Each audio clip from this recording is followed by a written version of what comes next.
Hey everybody, welcome to Life is Beautiful. I'm Anthony, and today I want to talk about one of my favorite oddities in the world of beer. I want to talk about the White Stout, and more importantly, I want to talk about its history, its origin. There's a whole lot of conversation that needs to be had surrounding the whole mythos of the White Stout, but today, I specifically want to focus on its history and its origin. Now, the reason that I want to do that so much is because we just recently passed April 1st, also known as April Fool's Day. You might be surprised or might not be surprised to find out that the White Stout was actually birthed from an April Fool's Day prank.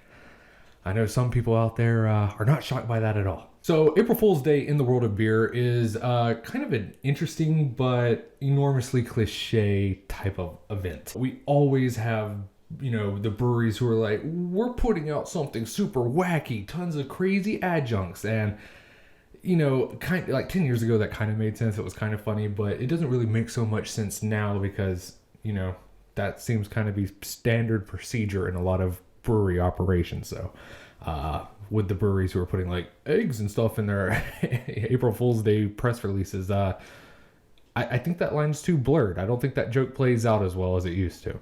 And of course, you cannot have an April Fool's Day craft beer press release compilation without having the incredibly tired and infamous helium beer. Es funktioniert, dann ist das ein Geniestreich.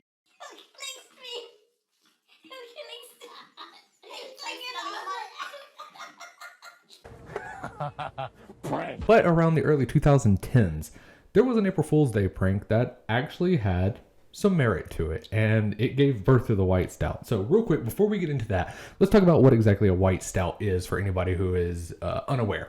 Essentially, it is a strong golden ale that is brewed to mimic the aromas, the flavor, and the mouthfeel of a stout. Your typical dark, roasty, strong, intense flavors. You're getting all of that in there, usually with the use of adjuncts to include vanilla, coffee beans, chocolate, sometimes bourbon barrels or oak cubes, whatever you can use to camouflage the overall standard flavor of a strong golden ale and make it mimic the stout. So, of course, like most beer styles, although this one is a little bit confusing because it's so relatively new, the origin is a bit muddled and there's multiple people claiming it. But from what best I could tell, the first earliest release or idea in a professional platform was actually from Stones, particularly Greg Cook himself. See, Greg Cook, the infamous bearded beer Jesus, or whatever you want to call him, arrogant bastard, asshole, whatever. He has a bit of a flair for dramatic pranks that are on the biting edge of beer commentary. In 2002, he came out with a beer called Extreme Lemony Lime, which was poking fun of the malt alternative movement that was happening during that time frame. The next year, he released a beer that was called the Stone Monolith, and it was supposed to be this beer that was like not even exceptionally good or tasty or anything, but it was incredibly expensive just to kind of poke fun of that new money beer chasing crowd that was so prevalent then and to a lesser degree now. And to be clear, he never released these beers. They were just press releases released on April Fool's Day, just to like poke fun at all the people in the beer community he didn't like, which just happened to have an extreme overlap with his own people. Around that same time, they had released a black IPA, and a customer in their tap room was like, "Oh, black IPA, what's next? A blonde stout?" And they were like, that's kind of funny. So Greg Cook took that idea, and actually with one of the guys from Brewdog, they were sitting in Greg's backyard, they were drinking a few beers, talking about the beer industry, and they're like, how oxymoronic is the idea of a golden stout? And it just seemed like it clicked. It was perfect for their new epic prank. So they got on camera and they released their April Fool's press release in video format for the Luciferian Golden Stout. That dark, rich chocolate. The coffee, the kind of roasted malt flavors. I'm getting vanilla and some dark fruits. Some licorice, a bit of sea saltiness in there too. Is this Dark Lord? Speedway Stout? This isn't Stone Imperial Russian Stout, is it? I was thinking it maybe a penguin. Is this Penguin? The truth of the matter, ladies and gentlemen, is we actually know exactly what this is because this is our newest collaborative beer that we're so excited to bring forward. I am excited. This is the Brewdog Stone Luciferian. Oh, got him. You just got pranked. Just got pranked. The whole idea was kind of to poke fun at all the crazy cross-pollination that was happening in the beer movement at that time. You know, which Stone was certainly a part of, so it is a bit weird that they would be poking fun at that, but whatever. Anyways, so what they ended up doing was releasing this press release, and it seemed like a lot of people kind of caught on with that, and they were like, oh, that actually sounds like a good idea. So we started seeing several different releases throughout North America. Up in Canada, we saw some in Chicago, and one of the most important ones to come out of that, and probably the one that most people know about in the United States, is the JP's Casper White Stout. Whole hog Casper White Stout. Yeah, a white stout. On the outside, Casper's swirling cascade gives way to a golden glow. Imbued with hints of coffee, white chocolate, vanilla, and the unexpected flavor of Pilsner malt. Whole hog Casper White Stout. Stand apart. I mean, that was a huge, significant event in the world of the white stout because it was one of the first white stouts that saw near nationwide release, and that's all the way back in like 2013. And that white stout, the Casper White Stout, it was a huge success. It really caught on with beer drinkers. I mean, even nowadays, here in 2021, you know, it's still a prominent beer. I think a lot of people still have brand awareness of its existence. And for the white stout lovers out there, I know there's at least tens of us. I mean, that is kind of like a staple. If we ever see it out and about, we're like, oh yeah, we need to jump in and get us one of those. It's even gone on to win some pretty prestigious awards. So, I mean, it did make a significant impact on the world of beer as well as the journey of the white stout. In a nearly ironic twist, Stone, who was originally trying to poke fun of the idea, one of their head brewers decided that they were going to do it as well, and they actually brewed a white stout, released it to the public within that one tap room, and it was so successful that they decided that they had to take it on a national release under the name of Master of Disguise, part of their infamous but unfortunately now defunct Stochasticity project. I really enjoyed that series, and it was what introduced me to the Golden Stout, and I loved it. Back in 2007, when we did the Stone 11th Anniversary Ale, the Black IPA that eventually became Stone Sublimely Self-Righteous Black IPA, somebody piped up and said, yeah, and after this beer, we're going to do a Golden Stout. And we thought that was kind of funny. And then I think we used it as an April Fool's joke. And really, the genesis of this particular beer happened when we brewed the Dayman Coffee IPA beer. And we realized how well coffee worked in a lighter colored beer.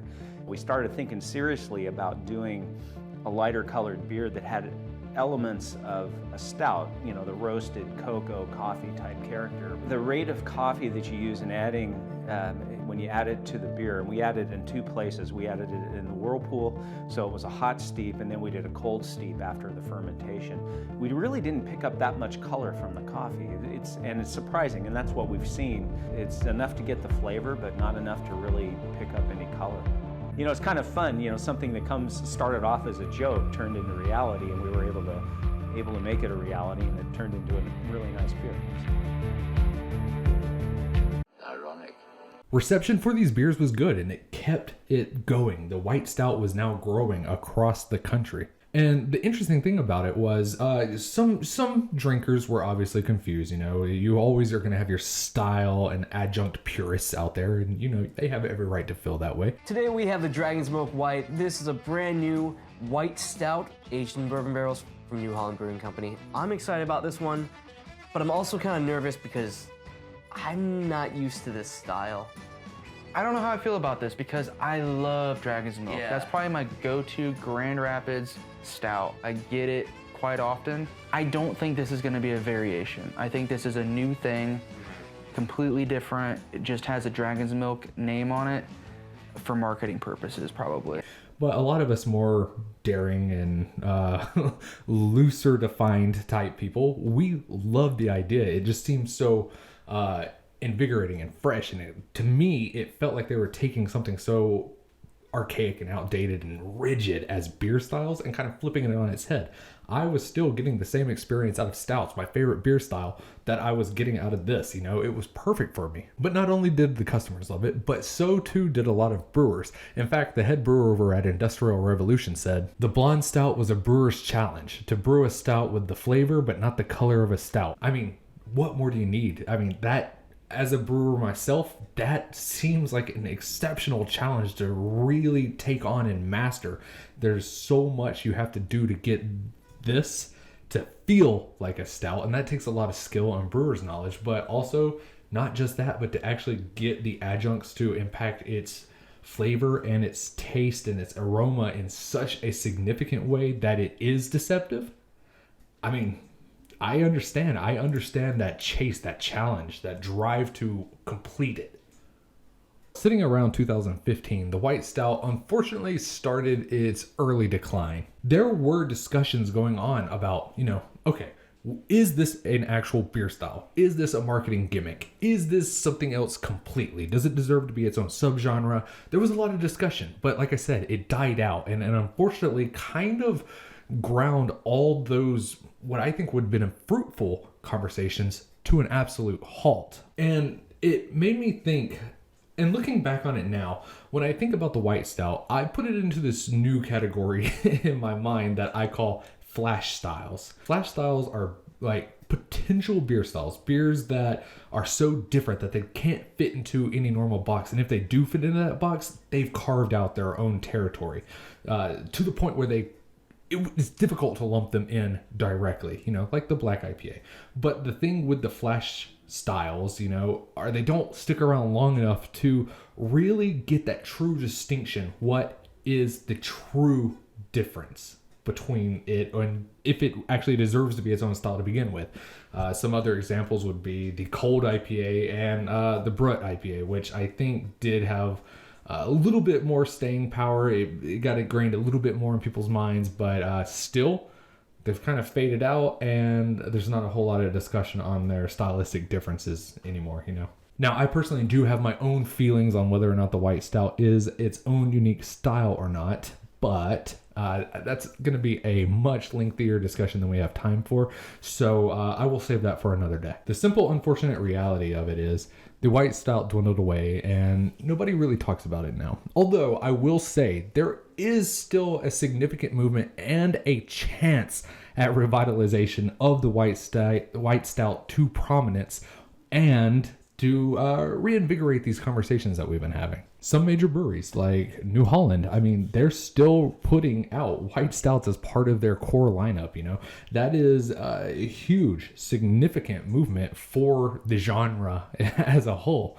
to get such big nationwide release from such a prolific company as a part of one of their most beloved product lines. That's huge for anything that's trying to burgeon into the mainstream. There's also been a lot of technological advancements that I think could really help the case for the White Stout. One of the biggest complaints I hear all the time is that it's not a White Stout, it's gold, which fair enough if you want to be that persnickety about it. I feel like we're cutting semantics when you compare this to an actual stout. I would say it's white, but that's not the point. The Team Toxic Brewery in the UK has started pushing what they called a reverse Guinness. And if you look at the pictures of it, it definitely looks white. But the thing is, I think that beer in particular has a lot of smoke and mirrors. Although the reviews say, they're getting everything they're expecting out of a white stout. You're getting the roastiness and everything like that.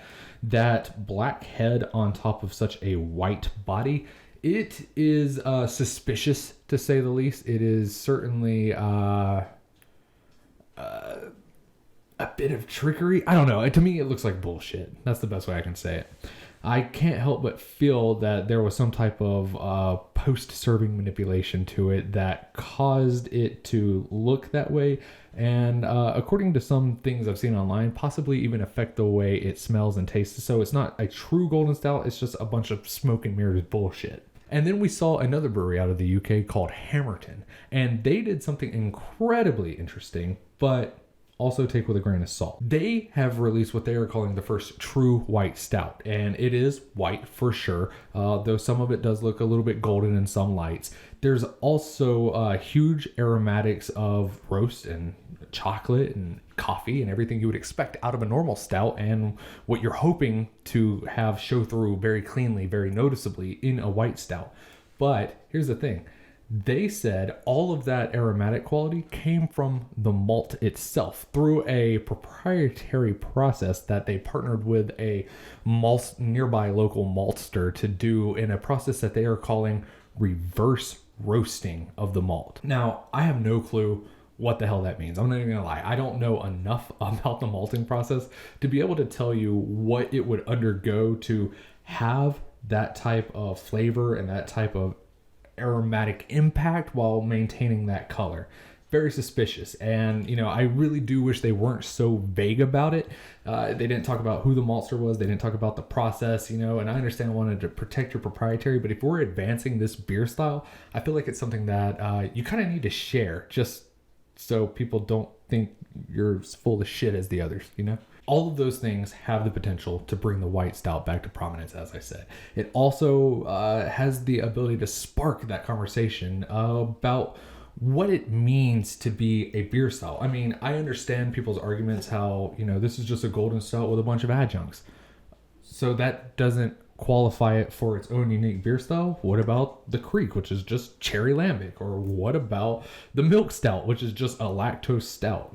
There's a lot of existential questions that the white stout has the ability to not even just define itself, but to define beer as a whole, as an entire industry. And that's incredibly interesting to me. And its journey hasn't been very long, and it was cut short, but I'm hoping we can see more advancements like this in the future, especially that reverse roasting process isn't bullshit, So in conclusion, I really hope you enjoyed this video. Like I said, this is one of my favorite beers in the world. Not necessarily this brand, although it is good. I just meant like the genre, the potential style. The white stout is just so incredibly interesting to me. So I hope you learned a little something about its origin. I hope you learned...